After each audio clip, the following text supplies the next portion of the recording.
Dulo ng depositong Parisukat kung saan nagtatagpo ang Ilog Pasig at Dokma Maynila ay matatagpuan ang Fort Santiago.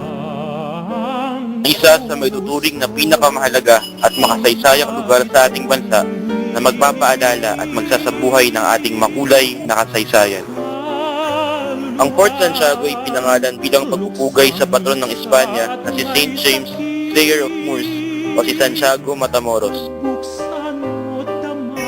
Ang imahe nito na gawa sa kahoy ay nakadisenyo sa harap ng gate papasok ng Fort Santiago. Ang Fort Santiago ang nagsilbing base militar ng Espanya, Britanya, Amerika at Hapon. Noong sumiklab ang pangalawang digmaang pandaigdig, ito ay isang kalunos-lunos na lugar kung saan daan-daang kalalakihan at kababaihan ang ikinulong, pinahirapan at pinatay ng mga militanteng Hapon o mga tinatawag na Kempitay.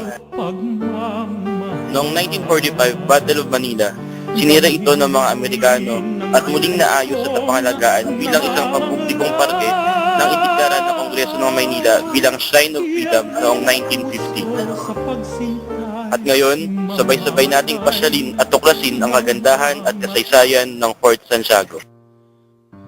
Ating mapapansin na ang Fort Santiago ay nahahati sa dalawang bahagi, ang outer at inner Fort Santiago. Sa outer part ng Fort Santiago, ating makikita ang Gallery of the Presidents, na kung saan nakalagay ang mga imahe ng mga presidente mula kay Aguinaldo hanggang sa kasalukuyan. Makikita din natin ang picnic area kung saan maaaring magpahinga at makipagkwentuhan. Ito naman ang Plaza Moriones. Ang Plaza Moriones ay isang pampublikong parke bago ito pinakuran ng mga militanteng Kastila noong 1864. At ngayon, dumako naman tayo sa inner part ng Fort Santiago. Ang nakikita ninyo ay ang pinakapintuan ng Fort Santiago. Mapapansin ninyo na mataas at makapal ang mga pader nito na ginamit nila bilang pangdepensa. Heto naman ang moat.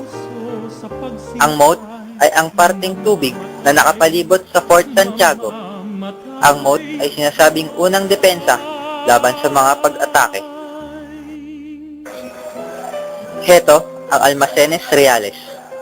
Ang Almacenes Reales, o mas kilala sa tawag na Royal Warehouses, ay ginagamit ng mga Kastila upang paglagyan ng kanilang mga kinalakal na galing naman sa mga galyon.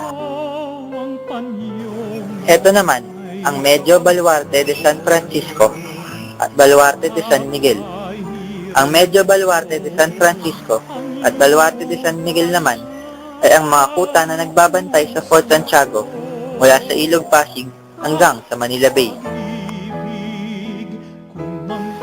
Ito naman ang Dulaang Raha Sulaiman. Ang Dulaang Raha Sulaiman ay ginagamit ngayon bilang tanghalan.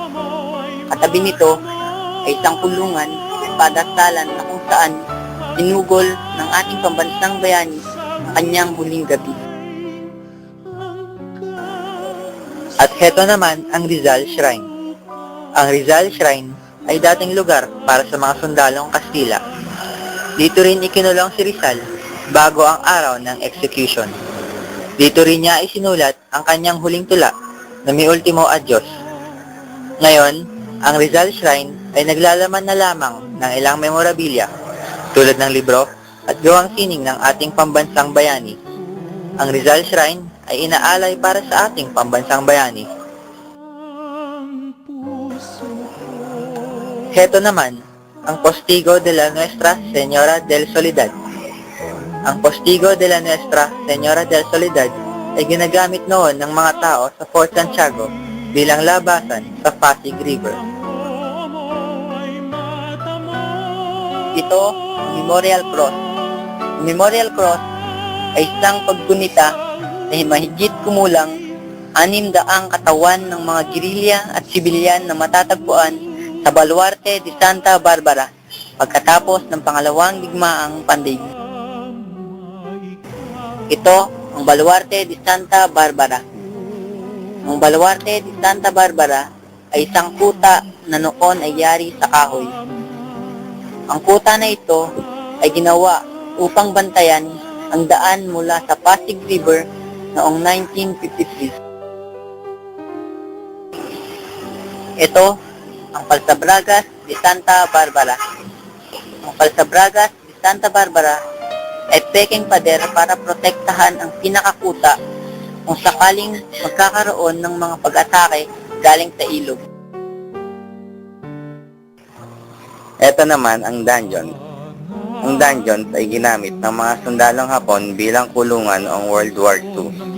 Dito pinahirapan at minaltrato ng mga sundalong Hapon ang mga bihag nilang Pilipino.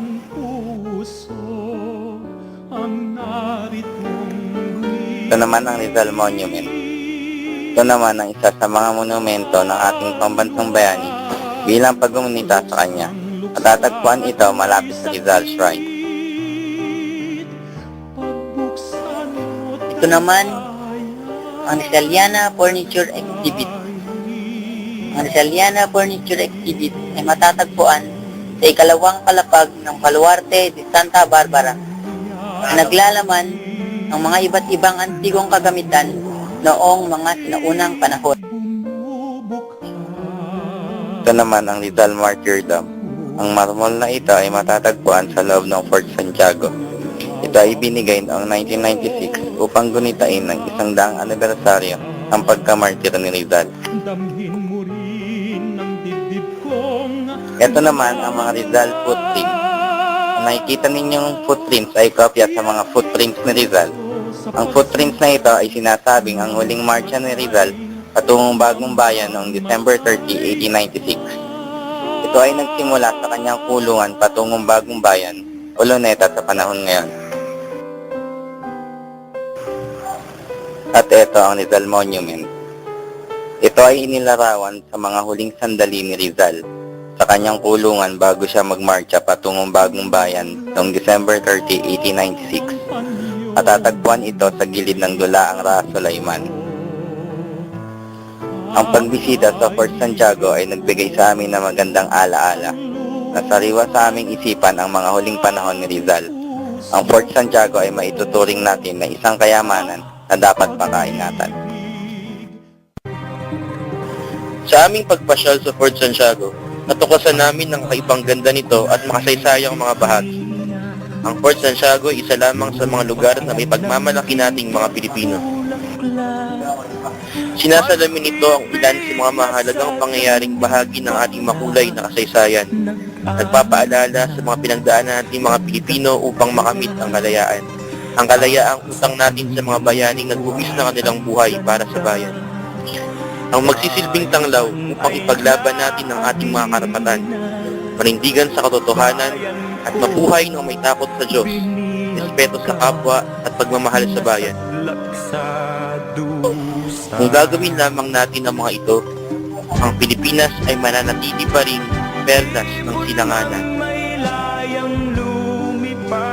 At dyan po nagtatapos ang aming paglalakbay sa Fort Santiago.